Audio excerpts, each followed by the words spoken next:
दोस्तों आज team India और श्रीलंका की टीम के बीच T20 सीरीज का अंतिम T20 मुकाबला खेला गया और ये मुकाबला बेहद ही रोमांचक देखने को मिला, जहां दोनों ही टीमों के बीच कड़ी कांटे की टक्कर देखने को मिली। तो ऐसे में आज हम आपको इस वीडियो में बताने वाले हैं भारत और श्रीलंका के पहले T20 मुकाबले का पूरा रोमांचक हाइलाइट्स। तो ऐसे में आप इस वीडियो को एंड तक जरूर देखिएगा। वही अगर आप भी इंडियन टीम के बहुत बड़े फैन हैं तो आप इस वीडियो को एक लाइक जरूर कर लेना। दोस्तों जैसा कि आप और हम सब जानते हैं कि इस समय टीम इंडिया और श्रीलंका के बीच 3 T20 मैचों की सीरीज खेली जा रही है, जहां इस सीरीज के पहले 2 मुकाबलों में भारत की टीम ने जीत दर्ज करके सीरीज को पहले ही अपने नाम कर लिया। भारत की टीम ने 2-0 की अजय बढ़त हासिल कर ली। अब बारी थी तीसरे T20 की। वही इस सीरीज का तीसरा और अंतिम T20 मुकाबला आज खेला गया। जी हां, आपको बता दें कि ये मुकाबला श्रीलंका के पल्लेकेले स्टेडियम में खेला गया, जहां इस मैच की शुरुआत हुई श्रीलंका के टॉस जीतने के साथ। लंकाई टीम ने टॉस जीतकर पहले गेंदबाजी करने का फैसला किया और मेहमान टीम भारत को पहले बल्लेबाजी करने के लिए आमंत्रित किया, जिसके बाद में भारत की टीम पहले बल्लेबाजी करने के लिए मैदान पर आई। भारत के लिए उप कप्तान शुभमन गिल के साथ में युवा बल्लेबाज यशस्वी जायसवाल पारी की शुरुआत करने के लिए आए। इन दोनों पर अपनी टीम को एक अच्छी शुरुआत दिलाने की अहम जिम्मेदारी थी, जहां इन दोनों ने शुरू में संभलकर बल्लेबाजी की और सिंगल डबल से स्कोर को आगे बढ़ाया। श्रीलंका के गेंदबाज भी शुरू में कसी हुई गेंदबाजी कर रहे थे।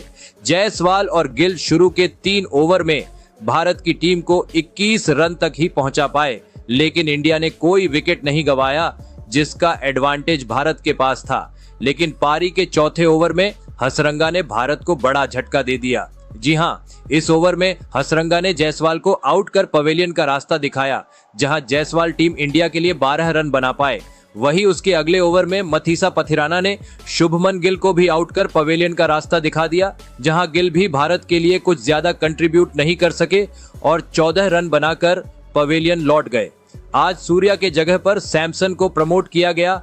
वही पंत के जगह पर हार्दिक को बैटिंग करने के लिए भेजा गया, जिसके बाद अब टीम इंडिया के लिए क्रीज पर थे संजू सैमसन और हार्दिक पांड्या। जिसके बाद इन दोनों बल्लेबाजों ने अपनी पारी को शुरू में सिंगल डबल से आगे बढ़ाया, जहां पावर प्ले की समाप्ति तक इन दोनों ने भारत के स्कोर को 43 रन तक पहुंचा दिया। वही पावर प्ले के बाद भी इन दोनों ने काफी अच्छे से पारी को संभाला। अब सैमसन अपने रंग में नजर आ रहे थे और कुछ बड़े शॉट खेल रहे थे। वही हार्दिक भी सैमसन का बखूबी साथ दे रहे थे। इन दोनों के बीच काफी अच्छी अंडरस्टैंडिंग नजर आ रही थी, जिसके वजह से स्कोर में तेजी से इजाफा होता नजर आ रहा था। 10वें ओवर में तो संजू सैमसन ने 2 छक्के और 1 चौका जड़कर अपना इंटेंट साफ जाहिर कर दिया था। पहले 10 ओवर में भारत का स्कोर 83 रन तक पहुंच गया था, जिसके बाद सैमसन ने अपनी ताबड़तोड़ बल्लेबाजी जारी रखी और पारी के 12वें ओवर में अपनी हाफ सेंचुरी भी पूरी कर ली और इसी के साथ इंडिया की टीम का स्कोर भी 100 रन के पार पहुंच गया। जिसके बाद हार्दिक पांड्या ने भी अपने हाथ खोले। अब हार्दिक सिर्फ बड़े शॉट खेलने का प्रयास कर रहे थे। दोनों छोर से ही भारत के बल्लेबाज श्रीलंका के गेंदबाजों की कुटाई कर रहे थे। दबाव साफ तौर पर श्रीलंका पर झलक रहा था, जिसके बाद हार्दिक पांड्या ने भी 14वें ओवर में अपनी 50 पूरी कर ली।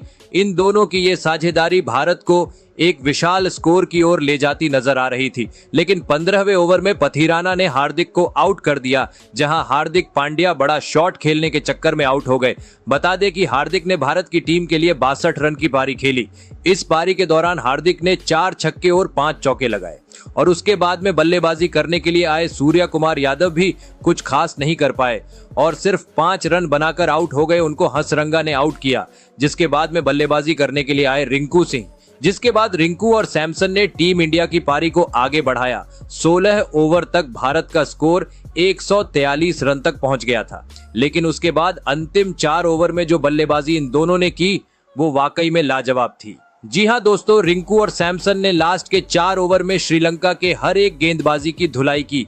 खास तौर पर सैमसन ने ताबड़तोड़ बल्लेबाजी करते हुए 18वें ओवर में अपना शतक भी पूरा कर लिया, वो भी सिर्फ 52 गेंदों पर। जिसके बाद लास्ट 2 ओवर में रिंकू सिंह ने 4 छक्के लगाए और साथ में 2 चौके लगाकर अपनी टीम को एक फिनिशिंग टच देते हुए भारत को 200 रन के पार पहुंचा दिया।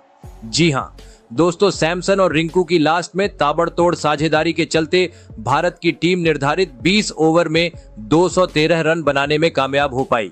जहां संजू सैमसन ने 109 रन की नाबाद शतकीय पारी खेली। इस पारी के दौरान सैमसन ने 5 छक्के और 8 चौके लगाए। वहीं रिंकू ने भी अंत में 39 रन का अहम योगदान दिया। श्रीलंका के लिए पथिराना ने सबसे ज्यादा 2 विकेट लिए, बाकी सभी गेंदबाजों की जमकर धुलाई हुई। अब श्रीलंका को जीतने के लिए 214 रन बनाने की जरूरत थी, जो कि इतना आसान काम तो होने वाला नहीं था, क्योंकि सामने भारत की इनफॉर्म गेंदबाजी लाइनअप थी। जिसके बाद में श्रीलंका की टीम इस लक्ष्य का पीछा करने के लिए मैदान पर उतरी। श्रीलंका के लिए पथुम निसांका और कुशल मेंडिस पारी की शुरुआत करने के लिए उतरे। इन दोनों ने श्रीलंका को एक सधी हुई शुरुआत दिलाई। जी हां, शुरू में दोनों ने भारत के गेंदबाजों का सम्मान किया और सिंगल डबल से पारी को आगे बढ़ाया। खास तौर पर मेंडिस टाइमिंग भरे शॉट खेल रहे थे और चौके जड़ रहे थे। वही निसांका भी अब बड़े शॉट खेल रहे थे। इन दोनों के बीच अच्छा तालमेल नजर आ रहा था। वही भारत के गेंदबाज भी विकेट्स लेने की भरपूर कोशिश कर रहे थे। शुरू के पहले 6 ओवर की समाप्ति तक इन दोनों ने अपनी टीम को 48 रन तक पहुंचा दिया था। श्रीलंका ने शुरू में विकेट नहीं गंवाए थे, जिसका उनके पास एडवांटेज था, लेकिन पावर प्ले के बाद में भारत के गेंदबाजों ने विकेटों की झड़ी लगा दी। 7वें ओवर में बिश्नोई ने दोनों ओपनर बल्लेबाजों को आउट किया, जहां मेंडिस ने 25 और निसांका ने 20 रन बनाए। हालांकि उसके बाद तीसरे विकेट के लिए जरूर डी सिल्वा और असलंका ने मिलकर 50 रन की एक तेज अर्धशतकीय साझेदारी बनाई। इन दोनों ने भारत के गेंदबाजों पर काउंटर अटैक किया और बड़े शॉट खेले।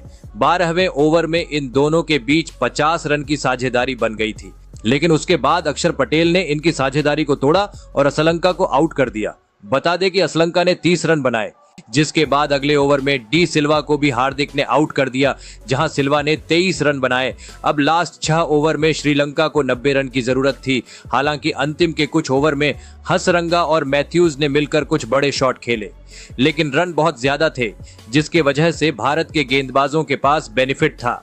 खास तौर पर लास्ट में हार्दिक पांड्या ने स्लोअर गेंद का अच्छे से इस्तेमाल किया, जिसका उनको फायदा हुआ। हार्दिक ने 19वें ओवर में श्रीलंका को 2 झटके दे दिए और इंडिया की जीत को भी सुनिश्चित कर दिया। जी हां, उन्होंने हसरंगा को 32 रन के निजी स्कोर पर आउट किया, फिर शनाका को भी 2 रन पर आउट कर दिया। जिसके बाद लास्ट ओवर में जरूर मैथ्यूज ने 3 छक्के तो लगाए, लेकिन वो अपनी टीम को इस लक्ष्य तक नहीं पहुंचा पाए और टीम इंडिया ने यह मुकाबला बड़ी ही आसानी से जीत लिया। जहां मैथ्यूज ने 38 रन बनाए, भारत के लिए हार्दिक और अक्षर ने 2-2 विकेट लिए। लेकिन आपको बता दें कि ये मैच सिर्फ एक प्रैक्टिस मैच था, जो कि दोनों टीमों की तैयारी को देखने के लिए खेला गया था। वही इस सीरीज का तीसरा T20 है, जो 30 जुलाई को खेला जाना है। लेकिन अगर आप भी इस प्रैक्टिस मैच का हाइलाइट्स देखना चाहते हैं, तो हमारे टेलीग्राम चैनल को ज्वाइन कर लो। लिंक डिस्क्रिप्शन में है, वहां हमने हाइलाइट्स का फुल वीडियो डाल दिया है। लेकिन दोस्तों, आपको क्या लगता है, इस बार सूर्या की कप्तानी में टीम इंडिया श्रीलंका का क्लीन स्वीप कर पाएगी या नहीं? आप अपनी राय कमेंट में जरूर बताइएगा।